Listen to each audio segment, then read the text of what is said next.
Hello दोस्तों। कैसे हैं आप लोग? आशा करता हूँ आप लोग बढ़िया होंगे और तैयारी भी अच्छी चल रही होगी। स्वागत है आपका एक बार फिर से आपके अपने यूट्यूब चैनल एस्पिरेंट्स राइजर पे। और अब हम जुड़ गए हैं नए सेशन में, जिसमें हम लोग मैथ्स प्रैक्टिस सेट करेंगे उत्तर प्रदेश पुलिस कांस्टेबल और एसएससी जीडी एग्जामिनेशन के लिए। और अब तो एसएससी जीडी का भी एडमिट कार्ड आउट हो गया है, ठीक है, आप लोग को पता चल गया होगा। और एक दो दिन में उत्तर प्रदेश पुलिस कांस्टेबल का भी एडमिट कार्ड आ जाएगा, ठीक है। अपनी प्रिपरेशन को बहुत ही बूस्ट कर दीजिए, कहने का मतलब है अब तो कुछ 10 डेज बचे हुए हैं। 17 तारीख को जो है यूपी पुलिस का एग्जाम है, 17 फरवरी को और 18 फरवरी को। तो आज 7 है ये, है ना। तो बस आपके पास 8 से 9 दिन का टाइम है। हम लोग आज नया सेट प्रैक्टिस करेंगे और देखेंगे कि कैसे क्वेश्चन को सॉल्व करेंगे ड्यूरिंग द एग्जामिनेशन। आइए स्टार्ट करते हैं। दोस्तों पहला क्वेश्चन देखिए, रीड करते हैं क्या दिया गया है। कोई धनराशि उधार लेकर 7,290 रुपए के 2 बराबर वार्षिक किस्तों में चुकता किया गई होगा, या की गई, जो भी लिख लिए। यदि चक्रवृद्धि ब्याज की दर 8% हो तो कितना धन उधार लिया गया था, ठीक है। तो हम कह सकते हैं ये कंपाउंड इंटरेस्ट यानी कि चक्रवृद्धि ब्याज वाले चैप्टर से ये इंस्टॉलमेंट वाला क्वेश्चन है, ठीक है। लेकिन ऐसा क्वेश्चन हमने पहले किया था, लेकिन उसमें हमें बताना था प्रत्येक किस्त का मान, और अब हमें बताना है मूलधन कितना है, क्या निकालना है हमें, मूलधन। तो देखिए कैसे सॉल्व करेंगे, सॉल्व करते हैं। आइए देखिए, हमें रेट ऑफ इंटरेस्ट दे रखा है कितने परसेंट, 8%। तो 8% तो हम जानते हैं क्या होता है। 8% फ्रैक्शन वैल्यू क्या होती है, 8/100।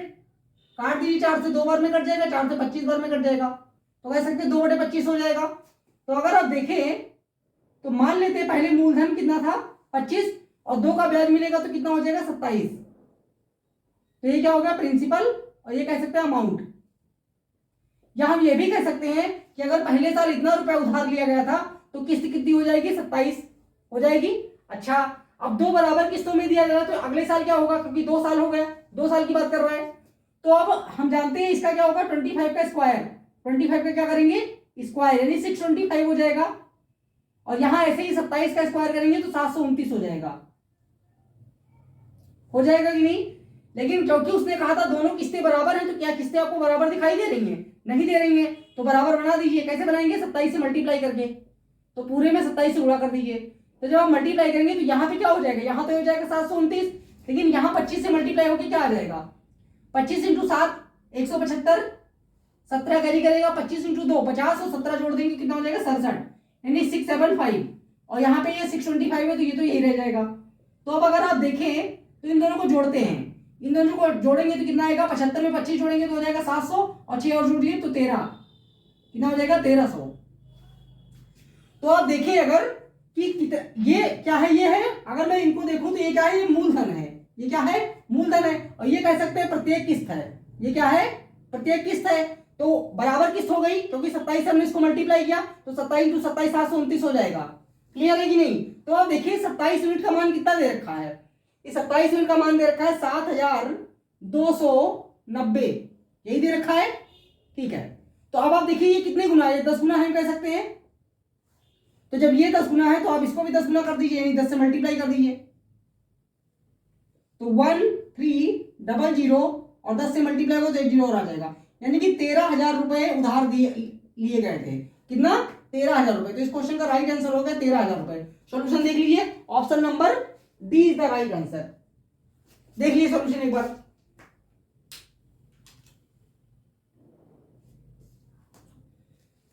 आई होप पहला क्वेश्चन क्लियर होगा, इंस्टॉलमेंट वाला था, है ना। आज थोड़ा अलग तरीके का क्वेश्चन था, लेकिन हमने अच्छे से कर लिया है। अब चलेंगे नेक्स्ट क्वेश्चन की तरफ। दोस्तों अगला क्वेश्चन देखिए, ये क्या दिया गया है। शांत जल में नाव की चाल 11 किलोमीटर प्रति घंटे तथा धारा की चाल 3 किलोमीटर प्रति घंटे है। एक नाव को यहां पे बेसिकली होगा नाव को एक स्थान तक जाने और वहां से पुनः वापस आने में कुल 11 घंटे लगते हैं। तो नाव द्वारा चली गई कुल दूरी कितनी है। तो हमें बताना है कि नाव द्वारा चली गई कुल दूरी कितनी है। ठीक है, तो बेसिक से तो बन ही जाएगा, बेसिक से आप लोग बना सकते हैं। जैसे मान लेते हैं कुल दूरी कितनी है, डी। ठीक है, और नाव जब एक बार देखिए, मान लीजिए कि यहां से ए स्थान से बी स्थान तक जाती है, तो एक बार जब जाएगी तो धारा के साथ में जाएगी, और जब वापस आएगी तो धारा के अगेंस्ट आएगी, कह सकते हैं धारा के अपोजिट आएगी। तो एक बार क्या होगा, नाव की स्पीड और धारा की स्पीड ऐड हो जाएगी, और दोबारा क्या होगा, सब्ट्रैक्ट हो जाएगी। तो अगर आप देखें तो 11 माइनस, अगर मान लीजिए धारा के साथ में गई तो 11 + 3 प्लस डिस्टेंस दी है, तो दोबारा जब आएगी तो धारा के अगेंस्ट आएगी, तो 11 - 3, और ये कितना टाइम लगेगा, 11 घंटे। कितना टाइम लगेगा, 11 घंटे। तो आप इसको सॉल्व करेंगे तो आंसर आ जाएगा डी, ये हो जाएगा D/14 plus D/8 is equal to 11। ठीक है, तो डी क्या है, डी क्या है, डिस्टेंस है। तो आप देखिए यहां से क्रॉस मल्टीप्लाई कर दिए, 8D और 14D, तो कितना हो जाएगा, 22D अपॉन 14 × 8, 14 × 8 हो जाएगा इज इक्वल टू 11। 11 से कट जाएगा एक बार में, 11 से कट जाएगा 2 बार में, और 2 से कट गया एक बार में, 2 से कट गया 4 बार में। तो डी का मान बेसिकली आ जाएगा 56, डी का मान आ जाएगा 56। अब बहुत सारे लोग देखेंगे डी का मान 56 तो वो मार्क कर देंगे option number A is the right answer, लेकिन नहीं, उसने क्या बोला है, उसने बोला नाव द्वारा चली गई कुल दूरी, उसने दो तरफ डिस्टेंस तय किया है, तो टोटल क्या होगा, 2D होगा। टोटल क्या होगा, 2D कितना होगा, 112। 2D कितना हो जाएगा, 112। जब D = 56 है तो 2D कितना होगा, 112। यानी इस क्वेश्चन का राइट आंसर होगा 112 किलोमीटर जो है नाव द्वारा चली गई कुल दूरी होगी, यानी option number D is the right answer. Solution देखिए ये वाला एक बार,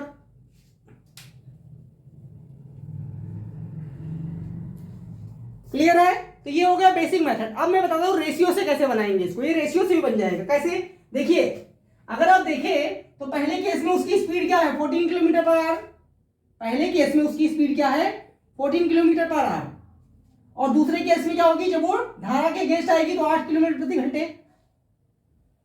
और हम जानते हैं क्योंकि दूरी सेम है, दूरी मान ली ए से जाती है बी तक और बी से आती है ए तक, तो दूरी तो सेम है।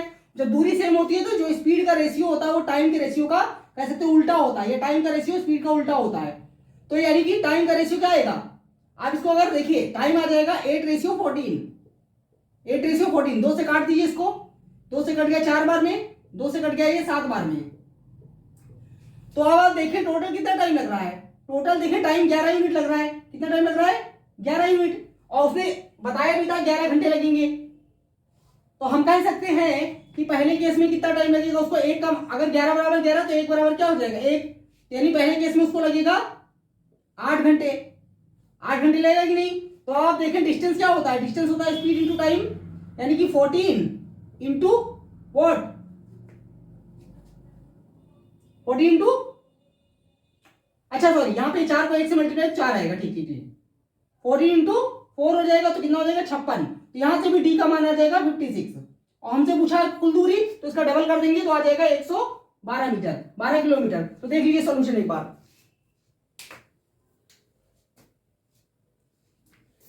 तो ठीक है, क्लियर है। मैंने दोनों मेथड बता दिए, रेशियो से बता दिया कैसे करना है, जो रेशियो जिनका रेशियो स्ट्रांग है वो रेशियो से कर सकते हैं, नहीं तो बेसिक से तो बन ही जाएगा। अब चलते हैं नेक्स्ट क्वेश्चन की तरफ। सो अगला क्वेश्चन देखिए, ये क्या दिया गया है, एक वृत्त की परिधि और त्रिज्या में अंतर 37 मीटर है, तो वृत्त का क्षेत्रफल क्या होगा। तो ये मेंसुरेशन वाले यानी क्षेत्रमिति वाले चैप्टर से है, 2D वाले से, ठीक है, 2D फिगर से है। तो देखिए कैसे निकालेंगे। तो वृत्त की परिधि होती क्या है, वृत्त की परिधि क्या होता है, ये 2πr, क्या होता है 2πr, और रेडियस क्या होता है, ये त्रिज्या क्या होता है, त्रिज्या, इसमें क्या है त्रिज्या, जो r क्या है, त्रिज्या है, r क्या है, त्रिज्या है। अब वो हमें उसने में दिया क्या, उसने में दिया त्रिज्या और परिधि में अंतर। तो त्रिज्या और परिधि में अंतर मतलब 2πr - r, यही दे रखा है, और ये किसके बराबर है, ये है 37 के बराबर, ठीक है। तो आप देखिए इसमें तो कुछ कॉमन ले पाएंगे क्या, हाँ r कॉमन ले लेते हैं, r यहां से क्या होगा, r आ जाएगा कॉमन, आर अगर आप कॉमन ले लेंगे तो यहाँ क्या बचेगा, 2 पाई बच जाएगा, -1 बच जाएगा, इज इक्वल टू 37। और पाई का मान तो हम जानते हैं क्या होता है, पाई का मान क्या होता है, पाई का मान होता है 22/7, -1 इज इक्वल टू 37। तो 7 यहाँ मल्टीप्लाई हो जाएगा तो 44 इंटू 7, 44 माइनस 7 क्या होता है आर, 44 माइनस 7 क्या आएगा, 44 में 7 घटाएंगे तो 37 आ जाएगा, आएगा कि नहीं, यानी 44 माइनस 7 अपॉन 7, ये आ जाएगा 37 के बराबर। तो जब आप ब्रैकेट ओपन करेंगे तो ये 37 कट जाएगा एक बार में, यहाँ से रेडियस क्या आ जाएगा, रेडियस आ जाएगा 7 मीटर, यानी त्रिज्या का मान आ गया 7 मीटर। तो हमसे क्या पूछा है, हमसे पूछा क्षेत्रफल बता दो, तो क्षेत्रफल क्या होता है, क्षेत्रफल क्या होता है, वृत्त का क्षेत्रफल होता है pi r square, pi r square. तो बस रख दीजिए, रेडियस हमें पता चल गया 7 सेंटीमीटर है, तो पाई का मान हो जाएगा 22/7 और त्रिज्या आ चुकी है 7, तो 7 गुणे 7 कर दिए क्योंकि आर स्क्वायर है, तो 7 से 7 कट गया, तो 22 इंटू 7 कितना होता है 154, 154 मीटर स्क्वायर। दैट मीन्स कौन सा ऑप्शन सही है, option number B is the right answer. Solution देख लीजिए एक बार आप लोग।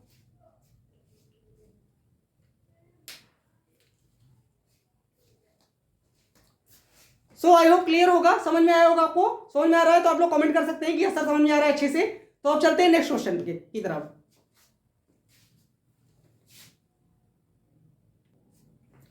तो दोस्तों अगला क्वेश्चन देखिए, देखिए क्या दे रखा है, एक बेलन का वक्र पृष्ठ 880 सेंटीमीटर स्क्वायर है, इसकी लंबाई 20 सेंटीमीटर है, तो इसका आयतन कितना होगा। तो हमें बताना है कि बेलन का आयतन कितना होगा, यानी ये कह सकते हैं क्षेत्रमिति के 3D वाले फिगर पे क्वेश्चन दिया गया है, ठीक है। तो देखिए वक्र पृष्ठ, पहले तो बेलन देखिए, मान लेते हैं एक बेलन है, तो अब इसमें लंबाई क्या है जी, इसमें लंबाई क्या है, देखिए दे रखा है लंबाई, लंबाई कुछ नहीं, लंबाई है हाइट ही है, लंबाई क्या है कह सकते हैं, लंबाई जो ये हाइट ही है, ठीक है, ये क्या है, ये इसी को लंबाई इसने बोला है हाइट, ठीक है। तो ये हाइट का मान हमें दे रखा है, हाइट कितना है 20 मीटर, 20 सेंटीमीटर है। तो अब देखिए बेलन का वक्र पृष्ठीय क्षेत्रफल क्या होता है, वक्र पृष्ठीय क्षेत्रफल यानी कि कर्व्ड सरफेस एरिया बोलते हैं, ठीक है। वो क्या होता है 2 पाई आर एच, क्या होता है 2 पाई आर एच, और ये 2 पाई आर एच का मान हमें दे रखा है कितना 880 सेंटीमीटर। तो देखिए 2 पाई का मान हो गया 22/7, आर हमें नहीं पता है तो आर हमें निकालना है, यच हमें दे रखा है 20, तो ये सब कितना मिला के आएगा 880 वर्ग सेंटीमीटर, सेंटीमीटर स्क्वायर। तो देखिए 0 से 0 खत्म, ये देखिए 22 और 2 44 हुआ, 44 से कट जाएगा 2 बार में, और 2 से कट गया 1 बार में, 2 से कट गया ये वाला 2, तो यानी रेडियस का मान आ गया 7, आर कितना आ गया 7, रेडियस आ चुका है 7। हमसे क्या पूछा है, हमसे कह रहा है कि आयतन कितना होगा। अब बेलन का आयतन कितना होता है, बेलन का आयतन कितना होता है, आयतन क्या होता है बताइए, pi r square h, pi r square h होता है कि नहीं होता है, होता है। तो अब देखिए पाई तो हमारे पास, हमें तो पता है पाई का मान होता है 22/7, आर हमारा आ चुका है, तो आर आ गया 7, तो 2 बार 7 लिख लीजिए क्योंकि स्क्वायर करना है, और हाइट यानी कि लंबाई हमें पहली दे रखी थी 20 सेंटीमीटर, तो बस इसको सॉल्व करेंगे और हमारा आंसर आ जाएगा। देखिए 7 तो कट गया, 7 कट गया। अब यहां देखिए 22 इंटू 7 कितना होता है 154, 154 गुणे 20, तो अब 0 तो पहले ही आ जाएगा, 2 इंटू 4 8, 2 पंचे 10 की 0 हासिल 1, 2 कम 2 1 3, तो 3080 सेंटीमीटर क्यूब आ जाएगा, 3080 सेंटीमीटर क्यूब, क्योंकि आयतन जो होता है वो क्यूब में आता है। तो देखिए कहां पे दे रखा है 3080 centimetre cube, that means option number A is the right answer. Solution देख लीजिए एक बार आप लोग।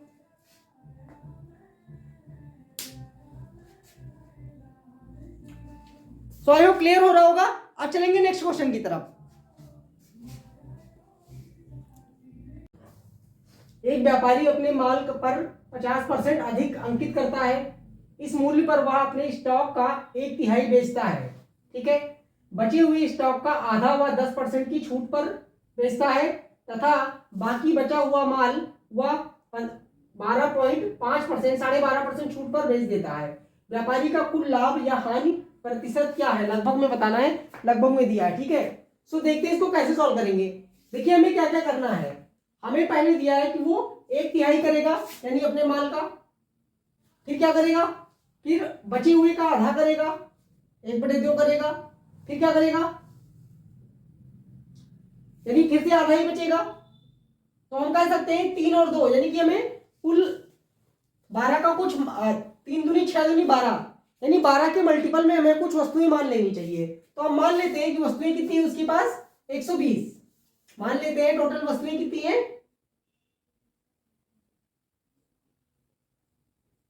वस्तुएं जो है उसके पास वो 120 है। अब 120 है तो इन पे वो 50% मार्किंग कर देगा, तो कितना हो जाएगा मूल्य, 50% 120 का 60 होता है, ये 180।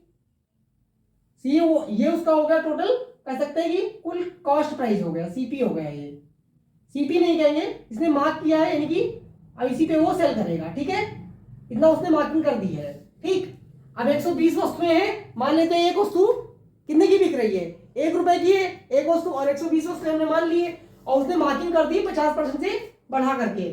ठीक है, अब देखिए क्या हुआ, इसका 1/3, इसका 1/3 जानते हैं क्या होता है, 40 होता है। इसका 1/3 जो कितने में बेचेगा, 50% की ही प्रॉफिट में, क्योंकि 50% मार्किंग की है। 40 में 50% का मार्किंग मतलब कितने का बिकेगा, 60 का। ये वाला पहला तो बिक गया 60 का। अब बचेगा कितना, 80 बचेगा। 120 से 40 घटा देंगे, 80 का हाफ, 80 का आधा यानी फिर से 40। 40 कितने का बेचेगा, 40 का प्राइस क्या होगा, 60 ही होगा, और 60 पे वो 10% का छूट देगा। 60 पे वो 10% का छूट देगा, यानी कह सकते हैं 9/10 में बेचेगा। 0 जो कट गया तो कितने में बेचेगा, 54 पे। ठीक है, अब बचे हुए का जो बच गया, कितना बच गया, 40, और इसको भी उसने 50% मार्क किया होगा यानी 60 रुपए होगा इसका, और इसको कितने में बेचेगा, 12.5% की छूट। हम जानते हैं 12.5 क्या होता है, 1/8, और 1/8 यानी कि 1 की छूट देगा 8 पे, तो 7/8 पे बेचेगा। ठीक है, अब देखिए 7 × 42, 420/8, 8 से काटिए इसको, 8 × 5 = 40, 2 बचेगा, 8 दूनी 16, 8 × 5 = 40 यानी 52 रुपए 50 पैसे के आसपास इसका आ जाएगा सेलिंग प्राइस।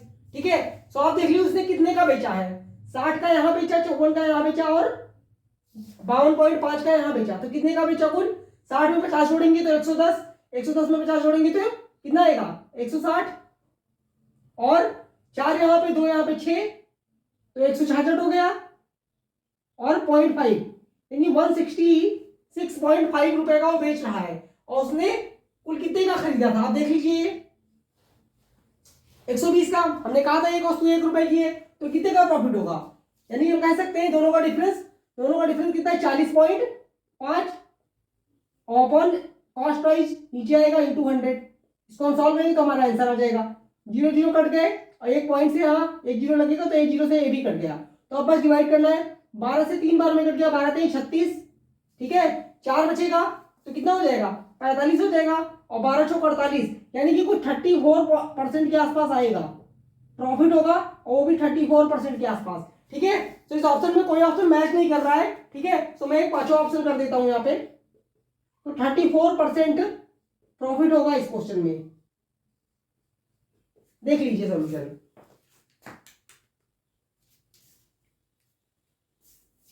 ठीक है, ये क्वेश्चन थोड़ा सा लेंदी हो गया, कोई बात नहीं। ठीक है, अब हम लोग करेंगे एक और क्वेश्चन अभी। नेक्स्ट क्वेश्चन देखिए, ए किसी काम को 15 दिन में, बी उसी काम को 20 दिन में, तथा सी उसी काम को 12 दिन में कर सकता है, तो तीनों एक साथ समान कार्य को कितने दिन में करेंगे। ठीक है, so basically time and work का क्वेश्चन है, तो देखिए कैसे करते हैं, जल्दी से करेंगे। ए बी सी 3 लोग हैं, ए काम को कितने दिन में कर पा रहे हैं, 15 दिन में, बी कर पा रहा है 20 दिन में, और सी कर पा रहा है 12 दिन में। तो सबसे पहले ये क्या है, ये दिन के हिसाब से दिया है, तो सबसे पहले हमें इनकी क्षमता निकालनी पड़ेगी यानी कैपेसिटी। ठीक है, तो क्या कीजिए, तीनों का एलसीएम ले लीजिए, तीनों का एलसीएम लेंगे तो क्या आएगा, 60 आ जाएगा। तो 60 क्या होगा, टोटल वर्क। अब देखिए अगर 15 दिन में भी एक पूरा काम करता है, 60 काम करना है उसको, तो एक दिन में कितना काम करेगा, 4 काम करेगा। बी 20 दिन में पूरा काम करता है, अगर 60 काम करना है तो एक दिन में 3 काम करेगा। और अगर सी पूरा काम 12 दिन में करता है और उसको 60 काम करना है तो ये कितना काम करेगा, 5 काम करेगा। तो अब देखिए तीनों मिलके पूरा काम एक दिन में कितना काम करेंगे, 4 3 7 5 12, यानी तीनों मिलके कितना काम कर पा रहे हैं एक दिन में, 12 काम। तो हमसे पूछा है कि अगर तीनों एक साथ मिलकर काम करें तो काम कितने दिन में हो जाएगा। तो टोटल काम है 60 और तीनों मिलकर करेंगे एक दिन में 12 काम, तो कितने दिन हो जाएगा, 12 कम 12, 12 इंटू 5, तो 5 दिन में पूरा काम खत्म हो जाएगा। तो इस क्वेश्चन का राइट आंसर क्या हो गया, 5 डेज। ऑप्शन में मैच कर रहा है क्या, नहीं कर रहा है, तो none of these, option number 4 is the right answer. देख लीजिए, ठीक है। तो ये थोड़ा सा आसान क्वेश्चन था। अब हम मिलेंगे नेक्स्ट सेशन में, ठीक है, जिसमें हम डीआई डिस्कस करेंगे, क्योंकि पुलिस के एग्जामिनेशन और एसएससी जीडी एग्जामिनेशन में इस बार डेटा इंटरप्रिटेशन एसएससी जीडी में तो आता ही है, लेकिन पुलिस की एग्जामिनेशन कांस्टेबल वाले में भी इस बार डीआई जरूर आएगा, ठीक है। तो तब तक के लिए thank you so much. Video अच्छा लगे तो लाइक करें, शेयर करें।